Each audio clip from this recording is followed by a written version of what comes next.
Hello, everyone, and welcome back to the Dadziner podcast. I'm Michael Smith, your host, and today I am joined by Jonathan Carone. Welcome to the show. Thanks, Michael. Thanks for having me. Yeah, why don't you tell people a little bit about who you are, what you do, and a bit about your family? So I'm Jonathan. By trade, I am a website designer and logo designer. I own a studio called Carone Designs where I focus mainly on messaging, websites, and logos for businesses, churches, and nonprofits. It's Carone Designs. I've done that full time since 2015. As a dad, I've got two kids, 9 and 8, possibly 10 and 8 by the time this comes out. Girl's the oldest, boy's the youngest, Olivia and Owen. They are into everything for the most part. And as part of that, so my background as well is I have a bachelor's in sport management with a minor in coaching and a master's in student ministry. So earlier this year, I started a podcast called Healthy Sports Parents. It's kind of blown up. And so it's been real cool to get to combine all of the different things that I've learned over the years with parenting, with sports, with leading other parents, and all into one, and just go on that journey. Yeah, that's cool. What a needed conversation about healthy sports parents. You should see my comments on social. You should understand exactly how needed it is. Oh yeah, I mean it's wild. My kids have only really started playing competitively recently, and so my kids are still in rec. It's not even competitive yet. Well, yeah. Well, we were at the middle school, so our daughter goes to a private school, and they didn't have enough 7th and 8th graders, 6th, 7th, and 8th graders to fill out the middle school girls soccer team, and so the 5th graders got the opportunity to play. So you got 5th graders all the way to 8th graders playing on the same field, and we're talking like 10 5th grade girls made it on the team because they needed that many people. So our girls made it to the championship, and I said to my wife, I was like, I don't think I've ever been this excited / nervous for a middle school girls soccer game. It's the least important, most important thing in the world. Of all the least important things, it is the most important of all of those. Unless you've been there, you're like looking outside in, it's like, that doesn't matter. You're right. It doesn't matter, but it does. But it absolutely doesn't. And it's just a hard, emotional jungle gym to navigate if you're doing it. Yeah. Yeah. And when a defender's elbow goes towards a girl on your team's face, all of a sudden you're like, why are you not calling this? You're like, oh, wait, where did that come from? So my little town, we had our final game this past weekend. We do a 1-day tournament at the end of the season. I lost in the second round. I go back for the championship game to help the league clean up because I kind of help run the thing. And I just wanted to see the ending of the championship game. It was one team that hadn't lost a single game all season versus a team that was playing really good. So I thought it could be a close game. The team that was playing really good was winning. And when I got there, I had two dads come up to me and tell me, hey, this kid's playing rough. And I knew exactly who it was from the get-go. And so I'm sitting there, I'm like, yes, he's playing rough. So they start retaliating. And so it's like these 8, 9, and 10-year-old kids. And the team that hadn't lost all season ended up losing. And by the end of the game, their parents were chanting cheater, cheater at the kids to the point where the supervisor for the referees had to throw out parents. This dude walks off the field chanting F you, like F you, like the other parents are double birding the kids in the other team. Like this is recreation soccer, people. It doesn't matter that much, but they just completely lost their mind in it. And I'm like, good Lord, we got work to do. Wow. Yeah, for sure. And then on the other side of things, like you said, you have a studio doing website design. What I found interesting, and I think you even put this in a note to me before, was that not only are you doing this design of the site, but you're also getting to do some messaging work. Yep. But neither one of those things are your degreed training. No. So how did you come upon these two? So in 2005, I was a sophomore at Coastal Carolina University down in Myrtle Beach. And I don't drink or party or any of those things at a school where everything is centered around drinking and partying and those things. So I downloaded a bootleg copy of Photoshop and taught myself Photoshop. And so I ended up transferring schools, but that was my entrance into the design world, really. And so by the time I graduated undergrad, I was working for the football team at the school I went to. Um, this was 2007, before social really took off, but I was doing all their in-house graphic design. Like, I did the senior appreciation dinner banquet. I did like all these internal recruiting things. I ended up becoming a grad assistant in grad school for the athletic department because I taught myself video as well. So it's just this self-taught, like needing a hobby, enjoying it. Through that, I started learning WordPress and all those things.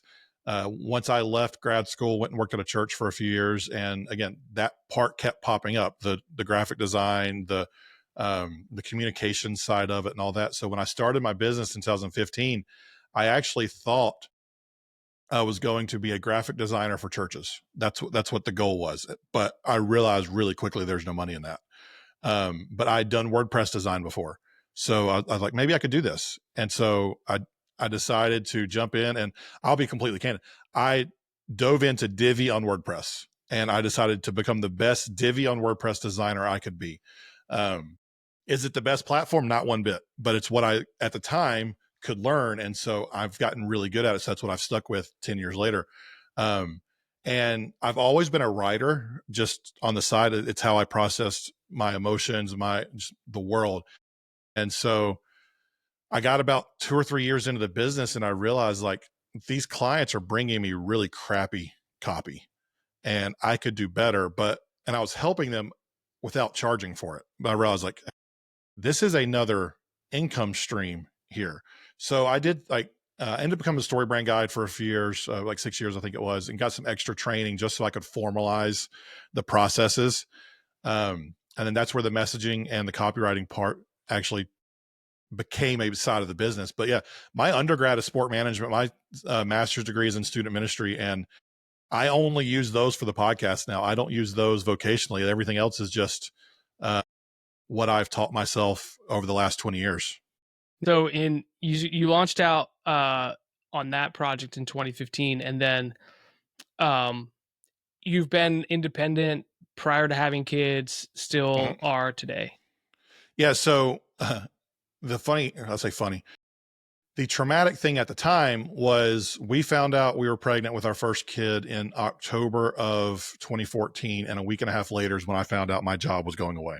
So I jumped into starting this business, not out of desire to, but because we affectionately called it coached off staff at the church I was at. I wasn't fired, but they were basically said, like, they wanted to take my job from a salaried position to hourly, which would have cut my pay by about 10 grand. And I was like, yeah, no. So I jumped into starting a business with no safety net, no savings, with my wife 3 months pregnant. So the exact opposite of what I would tell anyone to ever do. Thankfully, my wife had a full-time job, so she carried our insurance. That church was my biggest client for my first 6 months. So they signed on a retainer for about a third or so of what I needed to survive, really.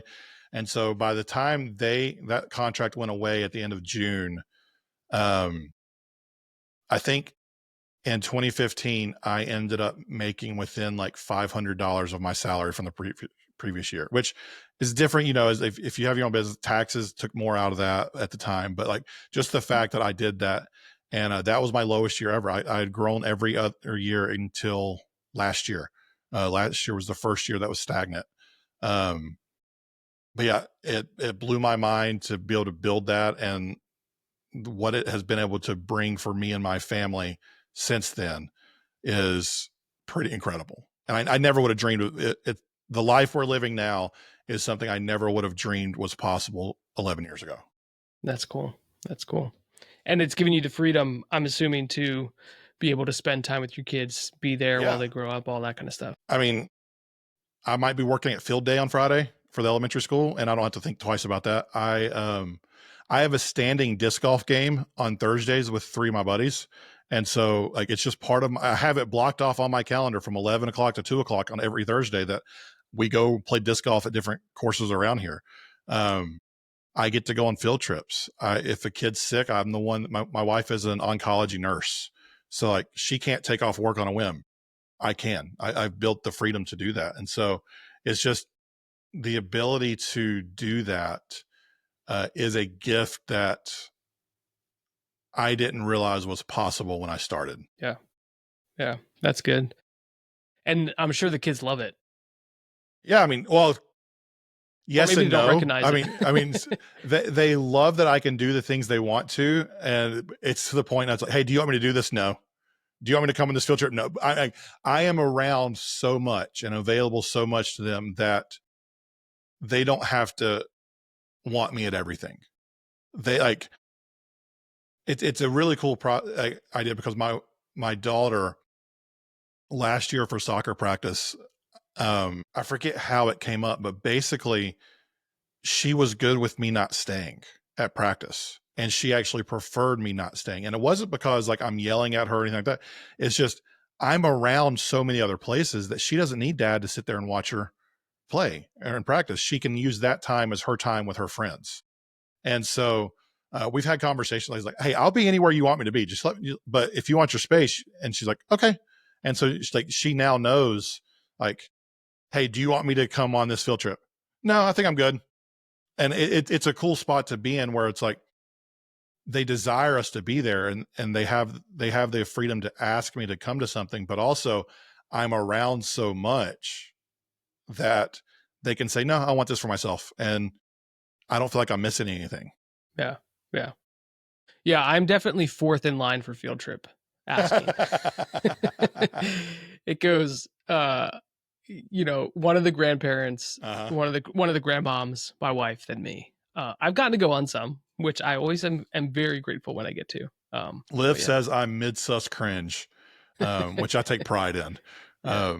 But like, I mean, today Owen just said he wanted a haircut. And so we're going at 4:00 to get a haircut. Like I'm picking up from after school at 3:30. Liz got her last soccer game tonight. So we'll go to that. Friday is field day. And I got a text. The PE teacher at the elementary school was my baseball coach in high school. So he texted me the other day. He's like, hey, can you help Friday morning? And so I asked Olivia, I was like, hey, are you okay if I help with field day? Do you want me to? She goes, yeah, that's fine. And so it's like, okay, I guess I'm helping at field day on Friday morning. And Owen is upset that I'm not helping at his field day because his is in the afternoon. So apparently I might be going back in the afternoon now. I don't know. So we'll determine that over the next couple of days. Yeah. Yeah. And then do you coach any of their teams? I coach Owens right now. I've coached him the past few years. I've coached Olivia a couple times. She doesn't love me coaching as much. She likes her space a little bit more. So I've been hands off with that as much. She told me I could coach her this past. We moved to a new team this season, and she told me I could be an assistant because she had a really bad experience last fall, but the team didn't need it. So I just get to be dad. Owen really likes me being his coach. He asks me to every year.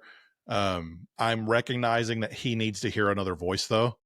And so I'm really hoping in the fall that I don't have to coach. Like it's been one of those things where our league doesn't have many people available. So I've had to step in. I'm really hoping I can move into kind of like a division overseer role where I can help all the coaches, but not directly coach him, because we had a game earlier this year. This is where it kind of clicked with me. We had a game this year where he comes to the bench for like every one of my kids sits out for 7 minutes each half. It's just the way, like, I'll make sure everybody gets playing equal amount of playing time. He comes over for his 7 minutes and I'm like, hey buddy, I need you to, I'm like crouched down, like talking to him, just like, hey buddy, I need you to run a little harder. Like there's a couple balls you could have got to if you would, like, but you gave up on him. I'm trying. Like he was like almost in tears. Like I'm not yelling at him, but he's almost in tears. And I realized that he's having trouble separating dad from coach. So he needs to have another voice who can encourage him and motivate him, because my assistant coach, who's the fire chief, like big, tough, gruff Marine guy, said something to him, and Owen goes out there, tries hard, and gets a goal when he goes back in. But when dad tries to say it nicely, he's almost in tears. So like I'm just recognizing he needs another voice. So I'm hoping to step away a little bit in order to give him what he needs. Yeah. Yeah. That makes sense. Have you done any web design work for their leagues? Their leagues, no. Liv is with a club that's like the third biggest in North Carolina. So I mean they're all in with that. And then our small league uses a soccer specific thing. So I haven't done anything there. I've done the fun thing I have done though is I've designed logos for their teams. Nice. So a couple years ago when I started a team, our local league is co-ed because we're such a small area. My daughter wanted to stop playing unless she could play with just girls. So I go to church with the guy who runs that big league down in Winston. So I emailed him, I was like, hey, Scott, can we play in the Winston League but practice up here? He said, yeah, sure. So we gathered like 10 girls, got them a coach. And the town we live in is named King. And so we're coming up with names for them. And I named it King's Queens. And so I developed this Queens logo, and like we made sweat, like, I don't know if you know what Printful is, like print on design. Yeah. So I made some shirts and hoodies in Printful so that parents could buy those. And so like, it was just fun to see the parents show up with merch for the girls. And so I've done similar things with Owen's team every year. We've named it, and I'll create a shirt for me that says something that has the team logo on or something like that. So no website stuff, but we do some type of just fun design for them every season if I can. Nice. And I mean, sports branding is just a lot of fun. Before we hit record, if you're the first thing I said to you was, what is that hat? Yeah. If you're not listening to this, I'm wearing a hat that is royal blue and has a mammoth on it. And if you're in the sports world at all, you might have seen that the Utah Hockey Club is now officially the Utah Mammoths. And we were chatting. No. Utah Mammoth, no S. Mammoth. Yes. Because there's probably only one left. They made a big deal to say that it was singular because it represented everyone. Oh, yes. Branding talk, yeah. So we were chatting about the Mammoth logo, word mark, alternate marks, all that kind of stuff. But yeah, what is when you have done the sports branding stuff, like what has been your inspiration, or like did you just gotta like get in there and go? So with the Queens thing, I mean, I had an idea in my head. I wanted a Q with a queen crown on top of it. So I'm not going to spend a bunch of time on this like for free for 8 and 9 year olds. So I've got an Envato Elements subscription. So I was like, let me find a queen icon. And so I found a pre-made icon, put the text together, and then just edit them together. And so usually my design for the kids stuff is just what can I find pre-made through a subscription I already have, and then edit it to what's needed. They're not paying me my rates, so I'm not going to put in the effort to do all the work that I would normally do on a logo. But I again, they're 8 and 9 right now, so like just they don't know that it's a template, and most of the parents don't know it's a template either. And so I do something just to, I had a boss one time say that don't let perfect get in the way of published. And so it's in the back of my mind. It's like, these are kids. It does, like, just having something is better than most people get. So I just find the easiest route to give them something that looks good. Yeah, that's cool. And you don't charge them exorbitant rates just to get their, like, on their Printful orders. It's like, oh, it could be $9, but I'm going to charge you $90. Get my money. It's like, oh, you're charging me $23, $25. I'm going to charge $24 just to cover the credit card fees as well. Like, I'm not making any money off of it. Yeah, it's just it goes back to the idea. How can I use the gifts and talents I have to be a resource to the people around me? I make plenty of money in my business with my clients. And so with the time and capacity I have outside of that, how can I make the world around me a better place? Yeah. How long did that take to develop, sink it? Like, you launched out in 2015, and I'm sure it wasn't, obviously it wasn't by choice. And so I'm sure it was kind of like, ooh, we got to hunker down and like really, insulate. Like, how long was that process of being like, oh no, I feel like I'm in a good place now where you can live into doing that mentality? So I'll be completely transparent. This is not bragging. I just want others to hear it so that hopefully they can take it as inspiration. My first year, I made 45 grand, which is what I was making at the church before I left. My second year, that jumped to 75. And by year 3, I was at 120. So, I mean, year 3, I'm making 3 times more than what I had made previously. So by that point in time, I was already starting to have more capacity than I realized or that I thought I would ever have. Um, I'm about double that now, 15 or 10 years in. And so it's like, I know how much I want to work. I could be making a lot more than I do make now. There are projects I could go after. There are things that I could do that I know if I wanted to do in-person messaging sessions and strategy sessions with businesses where I fly out to them, whatever, I've had people ask about it, but I don't want to be away from home. Again, my Mm-hmm. wife's a nurse, so I do the drop off in the morning. I do the kid stuff in the mornings and all that. So like in this season of our life, that doesn't make sense. And I make enough as it is. So like I'm working maybe 30 hours a week. I always knew that I wanted to set the business up to fund the life I wanted. I never wanted to grow build the biggest business. I wanted to have enough so that I could work X amount of hours to have the freedom to do the other things that I want to do. Mm-hmm. And thankfully, with that in mind, that's kind of driven the decisions I've made pricing wise, project wise, and all those things so that I can do the things that I want to do. Yeah.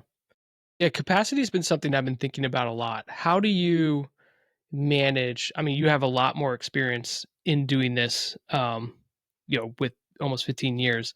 Like, how do you um, set that for yourself? How do you know, all right, I can take on this project in July, but I can't take it on now? Like, how have you figured that out for yourself? Um, a lot of it is how I structure my projects. I know that a full scale website design is going to take 4 to 5 months. And within that, I build in revision rounds. So, like, I'll give you an example of a typical project schedule for something that goes from start to finish. I start all my projects with messaging and strategy sessions. So it's a series of 3 calls: a messaging call, a strategy call where we do sitemap and all that, and then a homepage wireframe. Those are 1 per week for 3 weeks. Then, if they accept the proposal for the full project, um, the first 3 to 4 weeks of the project is just the styling draft. I give myself 2 weeks to build out the styling draft of like 2 or 3 pages, just to get. I learned a long time ago, if I build the entire site and they end up hating the fact that the buttons are rounded, like it feels a lot heavier if it's on 10 pages than if it's only on 2 or 3. It's an easy change when it's only on 2 or 3.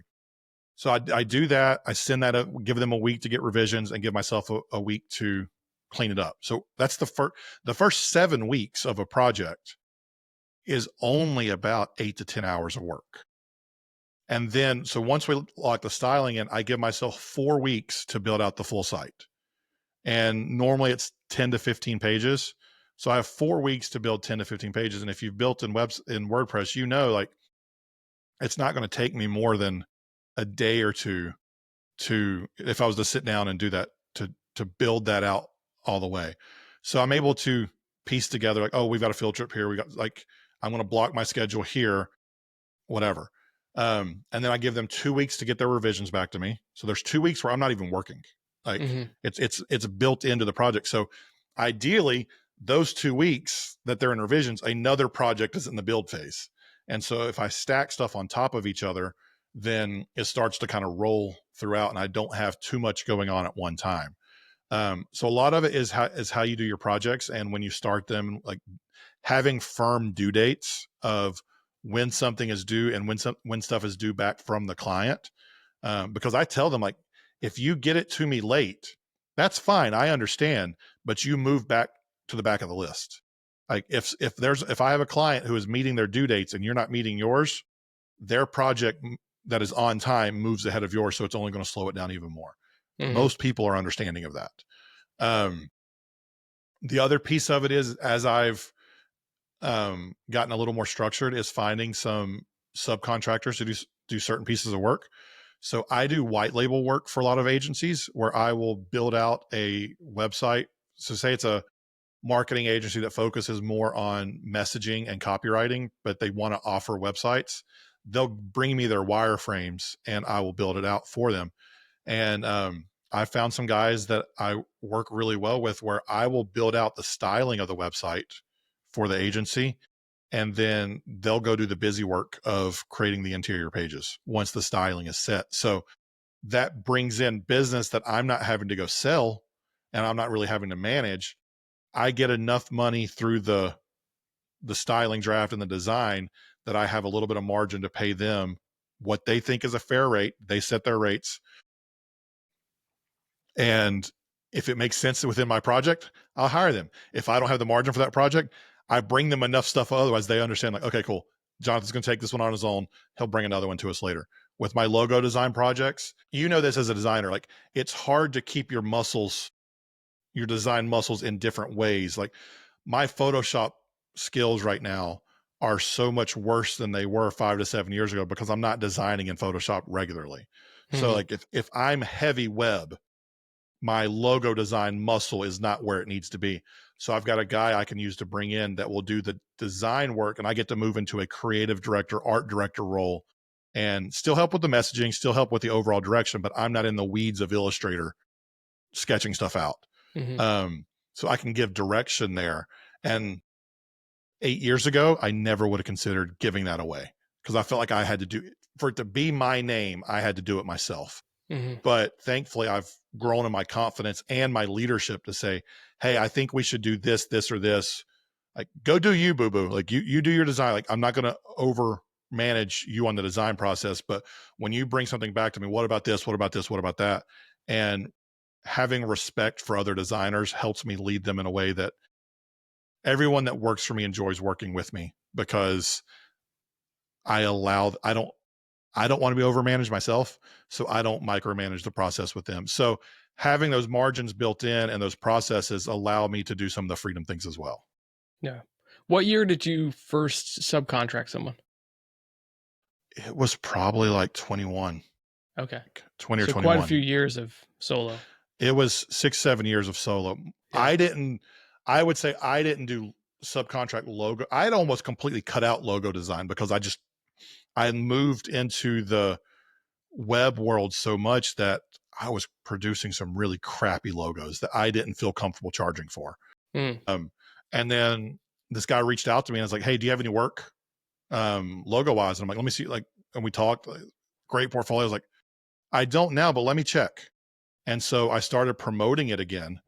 And especially as I started building up the business and being known a little bit more for messaging and like the overall like feel for a brand, people started coming back to me more. And it's like, okay, so now I've got this process built in to where, like, I just did a logo project for a company that was $7,500 for, it started with just a basic logo. They did the whole process backwards. It started with a basic logo, which I only charge $2,000 for a basic logo. We did the logo and they're like, actually, can you help us with our full brand?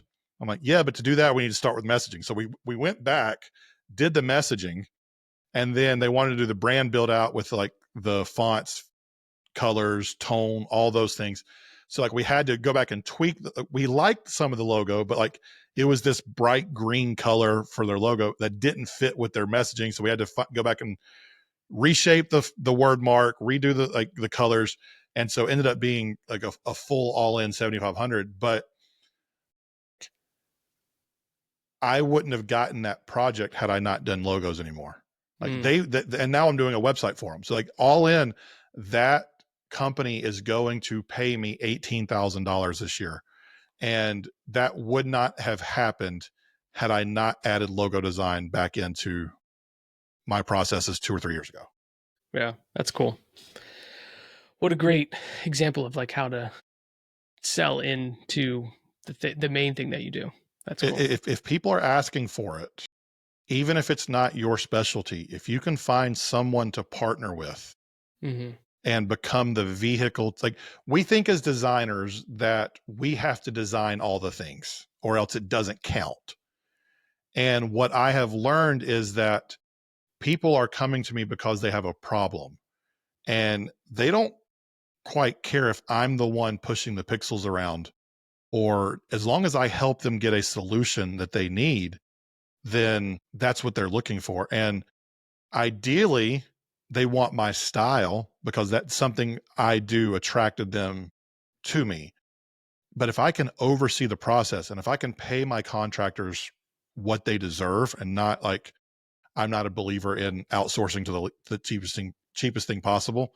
But if I can do it in a way that I feel good ethically about it, then like, yeah, let's go out there and build the business. Let's go out there and do what we can do to build the life we want to, while still getting to do the things we love to do on the work side as well. Yeah, totally. I want to ask you 2 more questions before Okay. we go, though. So as a parent, what has been your greatest parenting joy? And what has been your biggest learning? So I want to start with the second question first. The biggest learning thing is that my kids are wildly different. And what comes naturally for me and connects with one kid offends the other. And sometimes that changes day to day based on the kid. Like, there are times where my daughter can be super sarcastic and joke back and forth with me, and like, she can give it just as well as she can take it. And then there are days where I make the most benign, sarcastic joke and she starts crying. And like, I've just had to learn, like, the emotions are a big deal at these ages. And like, some of the things that I think don't matter actually do. So learning how to apologize and not justify things that I do that may hurt their feelings, but let them know, hey, I didn't mean to do that. Like, I was just trying to make you laugh, and I was wrong on that. And I please forgive me. And repeat the first one again. Yeah, what's been your greatest parenting joy? Watching them find their things and figure it out. Like, this past Saturday, we were down 3-2 in a soccer game, that tournament game, and we scored to tie it up. And then Owen comes down with a minute to go, and he's been working so hard this season on hitting the crossbar and like lifting the ball off the ground when he shoots. And he shot from just outside the box, hit the underside of the crossbar, and it went right in the goal. And we won the game. And watching him run down the field with that smile on his face because he worked so hard to do something. It's not because he impressed me. It's not like, I don't even think it's because we were going to win the game. He was just proud of himself. And so whether it's on the soccer field, whether it's when Olivia brings me a drawing that she's been in her room for 2 hours working on, and she's so proud of, like, seeing them find their thing and become proud of themselves because of the work they put in. I don't know that there's much better than that. That's awesome. Well, Jonathan, thank you so much for sharing. If folks wanted to find you online or connect with you, where can they do that? The easiest place is jonathancarone.com. That's got a link to the agency. It's got a link to the podcast. It's got a link to all my socials. So jonathancarone.com is kind of the hub for all of the stupid stuff that I have in my quote unquote portfolio that I do to waste time on. Yeah. And that's Jonathan with no H and Carone. Jonat, Joe Nathan, Car One. Got it. Awesome. Yeah. Audio format. People need to know how to spell. But yeah, I really appreciate you coming on. And yeah, this was a good conversation.